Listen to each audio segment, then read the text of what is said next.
Hey, what's up, everybody? It's a sports mobster here, and I'm just reacting to the New York Jets versus Seahawks matchup this past Sunday. And I'm gonna do an obituary for the Jets season because their season is now over. They're eliminated from the playoffs, so I'm gonna do an obituary or moratorium and just go over what went wrong in this game and why like the Jets missed the playoffs in general. So when we look at this game, we see Mike White has 23 for 46, 240 yards, and two interceptions. In the preview for this game, I warned Jets fans that Mike White is not like a guy you should be really relying on to lead you guys to the playoffs. He's a fine quarterback. He's a good backup. He seems like he can learn a system easily, come in a pinch and run at least efficient or keep the offense somewhat efficient as a baseline. But when you ask him to do tougher things like extend plays and create out of structure, this is not the guy you want. So in this game, the Seahawks defense, as bad as they were, is still an NFL defense, and they keyed in on that. They really shut down the Jets gimmicky, or the not gimmicky, but the Jets design plays like the scripted plays, the first drive plays. They shut down the scripted plays that the Jets had, and they forced Mike White to elevate the scheme. They forced him to create out of structure, and as you can see by the stat line, he did not do that. Two interceptions, and I don't think he's terrible. I don't think he's a bad quarterback. I just think like there's a ceiling with him. Like he's not better than like a marginal starter, capable backup. He's in that range. Like he's just not like a reliable quarterback option every week because of his physical limitations with his arm, or just his limitations as an ability to create out of structure. When you look at the Jets rushing attack, they were okay. They did a good job of getting some yards, but they got down early and they had to start passing. Once you're down by two scores early, you have to start passing the football. Takes you out of your running or game script, and it makes everything harder for the rushing game to get going. You probably should have stuck with it though. Maybe they could have had a opportunity to come back if they stuck with it. Um, the receivers weren't really great either. Garrett Wilson had a mediocre day. This team just they lost their juice this season. Jets had a lot more juice in midseason, but now they lost their juice. They just don't have the talent at quarterback to make a playoff, and this is why quarterback matters so much because you can nail a roster. Jets GM Joe Douglas nailed the rest of this roster, just nailed it. But if you get the quarterback position wrong, this is the result. You get a result where Zach Wilson, you know, is probably a bust at this point, and your team misses the playoff because the quarterback that you picked, number 2 in the draft, is not living up to the hype. This season is pretty much on Zach Wilson. Like this team was ready to win now. Awesome defensively. All they needed was a capable quarterback play. All they needed capable quarterback play for most of the season, and they probably make the chaos. Capable NFL starter quarterback play, and Zach Wilson couldn't do it. And now, as we look to the Jets offseason, what did they do at quarterback? Do they bring in Derek Carr? Do they trade Zach Wilson for Jordan Love? I suggested that earlier. I think that might be the best course of action, as I don't trust Derek Carr in a situation like this because I feel like even with the weapons that Derek Carr will have around him, I feel like Derek Carr would have to learn a whole new offense. Coming from a completely different offense, you have to learn the whole new offense, and you have to rely on him to, in big moments, elevate this team. And I don't think he could do it. I think he's a pretty, I wouldn't say unclutch player, but just not a big moment guy in my opinion. I think this Jets team, like their best course of action is, trading for Jared Jordan Love. So I'm calling it right now. I think the Jets should do it. I think the Jets, if they trade for Jordan Love, Zach Wilson for Jordan Love, I think it could save their little regime here.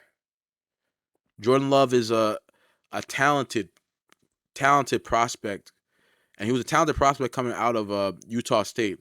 He actually played against Zach Wilson in college, I believe, but he's just been riding the bench the last couple of years behind Aaron Rodgers, and you know early on in his career he didn't look ready, but this year when we seen him hit in spurts, he looked ready. He looked like he knew the offense. This is the same offense as the Packers offense is the same offense as the Jets offense for the most part because Matt LaFleur is the Packers head coach and Mike LaFleur is the Jets offensive coordinator. So that's a connection there. So I feel like Jordan Love can come in and transition seamlessly and really take the bull by the horns here. I think the Jets should make the move. I think that it makes the most sense here. Instead of trying to trade up for a quarterback or you can also bring in Jimmy G from the 49ers. That's a good, nice floor type of signing if you bring him in. But if you want to, I feel like this Jets team, if you want to go for the upside, I feel like Jordan Love's your best bet.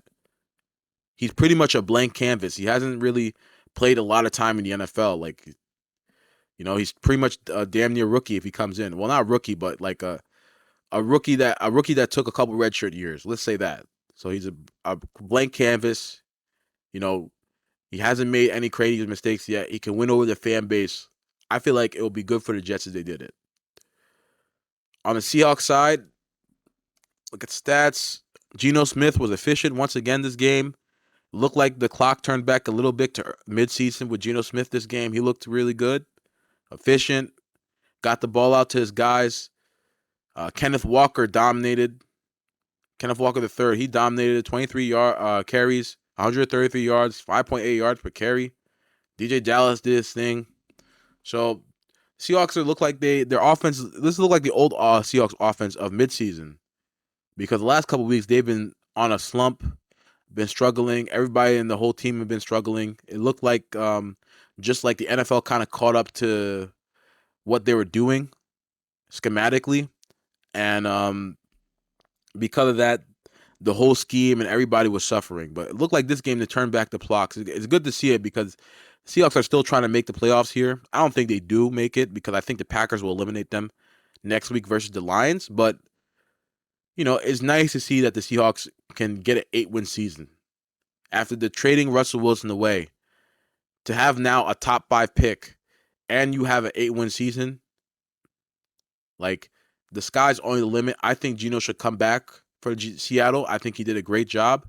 If they don't sign him to a long-term contract, like a shorter long-term, well, not long-term, but a short 2-year, 3-year deal, I think they should tag him at the very least and not let him go in free agency because I think a lot of teams, if he would hate the free agency market, a lot of NFL teams will offer him some money. There's a couple like the Commanders, the Jets, like they need quarterback play. And another thing that's not talked about this game is this was a revenge game for Geno. Coming back into New York, where the team that drafted him and gave up on him, for him to come back in and win this game, I know it felt good for him. I'm so happy for him, man. It's good to see guys that get counted out, find a way to make it and make the most out of their opportunity. And you just gotta like it's a blessing sometimes. Like sometimes proving people wrong is just such a blessing when they doubt you, and you gotta give Geno Smith credit. I think that the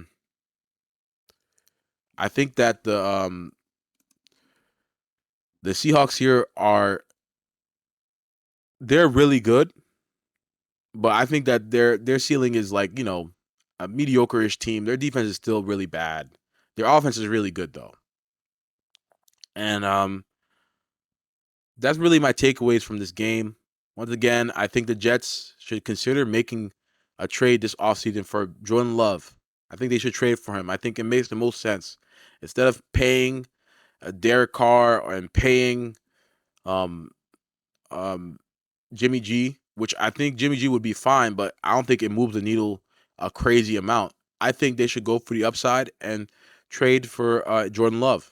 I think it could work out well for them. I think he will bring in a serious attitude. He's not like Zach Wilson that's immature. He's a pretty mature guy. If you look up Jordan Love and his story, and the story with his dad, he's a pretty mature guy, a pretty serious guy, a guy that's focused on the right things, does the right things in terms of behind the scenes. And I think that the Jets will love him. I think the Jets organization will love him to bring him in. So that's it for my reaction here. Enjoy the rest of your day. and I'll see you guys later. Peace.